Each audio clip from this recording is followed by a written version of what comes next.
Hey Cameron, how are things going with you right now? I know you said you might have to stay later today for work, but I thought that I'd just check to make sure that wasn't the case. Actually, I was able to get out sooner than I was thinking. I'm about to get to the bus station and transfer onto the subway there. Did you need something from me? I'm so happy to hear that. Since you're almost there now, can you run by the supermarket near the station and grab me some milk before you get on the subway? And it's the milk with the blue label on the jug that we always drink that I want. You know the one I'm talking about. Yeah, I know which one that is. The same old that you're always wanting from there, right? I'll pick it up for you before I get home. Thank you so much, and only a half-gallon will do. A gallon would be too much for us again, and it would just go bad. And the reason I want the milk is because it's a really cold day today, and I was thinking of making that mac and cheese bake you really like. Really? Thank God for that. The last time you made that stuff for me, it was so good I finished the whole pan off in a day. Hey, you want me to pick us up some dessert or something while I'm at the store too? I can get us a cake if you'd like. I really want to have an awesome dinner today, so I think that would be a good touch for after the bake. And this is partially a celebration for the bonus my boss is promising me, so you don't mind us celebrating that in advance, right? I can pick up some other things to eat and drink if you'd like. What do you want? Are you kidding me? Oh, that's so amazing to hear at a time like this. I wonder if that bonus has to do with all the hard work you've been putting in while studying at home. Well, if you're going to be picking me up something as well that's to my liking, I'd like some ice cream to go with the cake. I'll make sure to get you chocolate. You know, a lot of this is thanks to you, Ashley, and all the help you'd given me, so I'm gonna make sure to get us a really fancy cake from that bakery right next to the bus drop.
Of that, because if not, he'd go in front of all of his superiors trying to make these very inappropriate jokes about them.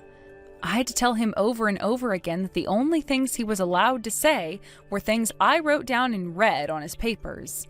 And if that wasn't all enough, I would have to go through his business cards every time he updated his to make sure they were all correct and didn't have such typical errors. I would also go and look through all of his coworkers and superiors' social media accounts, looking into the kinds of people they are, so that when it came time for their birthdays and such, I could get them presents for Cameron to give to them, so that he wouldn't look like a total dumbass giving them toys and candy or some BS. And I would also have to make sure to tell him what times he was supposed to go to parties for work and when to go out drinking with his higher-ups. And just in case I were to ever slip up, I made sure to tell all of those that he'd meet his #1 hobby was acting. That way things wouldn't be as awkward when he'd act himself around them. Also, the guy's horrible at remembering people's faces. Even those that he'd met time and time again, he'd walk up to them saying it was nice to meet them and asking for their name and such. To be frank, the guy's anything but an adult when it comes to the way he behaves. What? You had to take care of all those tiny details for the man? So then, the reason he was always doing so well at work is because you were behind the scenes making it all happen for him? That's exactly right, Kathy. I'm not trying to brag at all about any of this, but if the guy isn't supported with all the help he needs, he won't be able to do anything by himself. In other words, it's like having to take care of a vegetable, which is still able to walk and talk. He can't communicate properly, he can't dress properly, he can't work properly, and he can't survive properly. He quite literally can't do anything properly. And that's why, as of right now, without any of my support for so many months now, it's becoming clear to you just how sad of a human being he is, right? If you think that I'm lying about some of these things, by the way, go and have a closer look yourself, would you? I think you'd be very surprised by what the guy is hiding from you. The man you went and ended up with after having fallen head over heels is someone that had to constantly rely on me to get anything and everything done, from his job all the way to his home, who had to be treated like an elementary schooler by me and doesn't give a single crap about his own hygiene. The world's worst man ever. You've really done it now. No way. Why did you never tell me anything about him before this? Had I known that he was going to become that kind of a sad person, I would have never ended up marrying him. The only reason I even went and married him in the first place is because I thought he was an elite with all kinds of income. Well, that's too bad for you now, isn't it? You didn't end up with the future where you got married to a put-together man who could give you the celebrity life you'd been wanting. You ended up with a man that requires you to take care of him 24/7 to ensure he doesn't become some kind of a monster. Now, as long as you do what I did for him, he will go right back to being the man you saw me with. But that's going to take a lot of your time and effort now. That's impossible for me. Like, seriously, impossible for someone like me. Hey, please do something about him for me. You come back and support him one more time for us. You can start coming over to the house every day, and you can be the one taking care of him from now on. Make the Cameron from the past come back and be my husband again. You really think that I'm going to say okay to something as unwanted as that? Why should I have to go back to taking care of that dumbass all for the sake of you? You can see just how stupid everything you're saying right now is sounding, right? I will pay you to come here and take care of all his needs. How much would you like for the job? Tell me the price that you want for him and I'll pay it, I promise. No matter how much I'm being paid, I can't be asked to go back to caring for that freak. And as of right now, I'm living such a relaxing and enjoyable life. I don't have to wake up at 3 in the morning every day to start cooking for the guy, and I no longer have to rummage through the closet anymore trying to figure out what to make him wear anymore. I don't have to stay awake until 1 in the morning anymore trying to fix all of his paperwork for his job anymore, and I no longer have to sit around with him anymore having him practice all of his presentations. I don't have to help him remember all of the people he's ever met and who they all are when it comes to buying gifts for them. And I don't have to help him figure out which parties to go to anymore and what to wear at them either. I'm able to wake up when I feel like it in the morning and only do the chores that I need to do. I can work at my job without ever having to worry about how Cameron is doing, and I can go out and enjoy my own lunch. I'm able to go where I want to go on all of my days off, or I can just sit around at home enjoying my hobbies and relaxing. I'm able to study the kinds of things I want to now to improve my skills. And I can take as long as I want now at night caring for things like my hair and my skin before bed. I'm able to watch the movies I want to at night in peace, and I can head to bed at 10 p.m. instead of 1 in the morning when I please. The life I've been given now is so much better than what I had to live through with that walking disaster. Ever since I realized how wonderful life could be for me without someone like Cameron in it, I don't think I can go back to being around him. I can't just buy my own time and energy with your money, you know, so there's no way I'm going back to being that loser's caregiver anymore. How about you start doing all of that by yourself for your marriage's sake? No way. There is no way I can do something like that. I have a job of my own and everything that I need to focus on. So there is just no way in hell that I have the time or energy to deal with someone like Cameron all week. I was able to take care of him while I worked, though, for 5 whole years while I was going out with the guy. But now that I'm finally away from him like this, I think to myself why I had put myself into such a position where I had to raise him like a child every single day. And so far, I still can't find the answer to that question. I was a bit hesitant at first when it came to breaking up with him. But just 3 days after telling him that things were over between the two of us, I got all my energy back and have been feeling like I'm on top of the world now. The world has really opened up for me again, and it just feels like I finally had my eyes open to what truly lies out there for me. You understand what I mean by that. That's why when I heard from you that you'd both be getting married to one another, I thanked you for it. I finally felt at peace with myself and wasn't upset at all about leaving a man like Cameron in your arms instead of mine. Now, as long as you make sure to at least get some sleep and some food into you every week, you'll be able to make that relationship work with him. Good luck to you! I really cannot do this with a man like him. Hey, come on now, do something about all of this. You take responsibility for this mess right now. You're the one that turned Cameron into such a lost cause, right? Now, come on, Kathy. He's always been that useless even before I found him. All I did was try and support the guy before realizing that he didn't even appreciate my time and effort. And so, when he and I broke up, he went back to being the useless and lousy man that he naturally is, instead of the elite man I was trying to turn him into. So you stop complaining about it all when you're the one that chose to marry him. If you're looking for someone to blame for all of this, then find the one responsible for the way he is now. I told his mother about him as well already, about how strange he's been recently, but the only thing she ever has to say as a response to me is that I need to make sure to take great care of him for her. Well, if even his own mom is asking you to take care of him for her,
However, when it came to helping care for his mother, he did anything but that.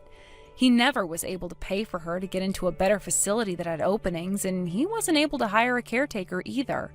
He didn't really do anything for her himself and just started to sit around at home all day in his room, turning into a hermit who would soon forget about society altogether. And to this day, it sounds like his mother, who can barely move or remember anything herself, is having to take care of the fool and herself the best she can. From what all the neighbors around them have been saying, neither one of them ever leaves the house anymore, and the only activity they ever notice is food being delivered to the place and left on their porch. When it comes to Kathy, she went all the way back home to her parents to inform them that she would be getting a divorce from Cameron. But it turns out that the customer who Cameron had really pissed off worked for Kathy's father's company and had complained to her father about how he couldn't work for the company anymore after that. Because of what Cameron had done, he caused a lot of trouble for her father's company and had led to him having to take full responsibility for the lost contracts that were caused by Cameron. He became a much heavier drinker after that, and this caused his wife, Kathy's mother, to stop wanting to live with him. So when Kathy cried out saying that she'd leave Cameron and everything, her mother and father told her that it was her fault for marrying such a disgraceful man before kicking her out of their house and out of the family. Thankfully, that ended her mother's desire for leaving her father, and they started to work on their relationship and her father's company again after Kathy was out of the picture. Kathy ran all the way back to Cameron thinking that at least she had him around. But when she got back to the house and saw that it looked like a landfill, she made a U-turn and ran. For a bit, she would just go to the nearest 24/7 cafe and lay around crying all the time, using up whatever money she had to eat and drink and sleep there. But after she had realized that she had to do something more than just moping all the time and left the cafe and got back out into the world after a week had gone down, currently she's going back to all of her old friends, hopping from one house to another trying to keep herself from becoming homeless. But things like that have only led to more drama and trouble between her and her friends are leaving her one after another now. Perhaps Cameron is like a god of pestilence, and all of this mayhem that's been unfolding was all his doing from the very start. Thinking back on all of this now, had I never broken up with him and forced him out of my life, it would be me having to care for both him and his mom all the time, and that is a thought I really don't want to have again. As for myself, I have had a ton more time to myself and have been using it to go and study things like the stock market and other languages, trying to make myself an elite. And after a few months of studying, I brought all my newly learned skills to work and showed my higher-ups the woman I was becoming. This led to them giving me a promotion and a raise, which has landed me on the business team, which will be heading overseas to help with a new office there really soon. I've already begun moving across the globe to my new home, which gives me the security I needed a lot of, never having to see Cameron ever again. And now that I'll have a brand new life for myself in a foreign world, I'm going to make myself into that elite which I'd always been making my ex-boyfriend seem like. Thank you for watching and listening. We hope you enjoyed the video. Don't forget to like this video and subscribe. Also, feel free to leave a comment about what you thought of the story. We look forward to seeing you at the next story. Thank you for watching. Please subscribe and hit the like button. See you next time.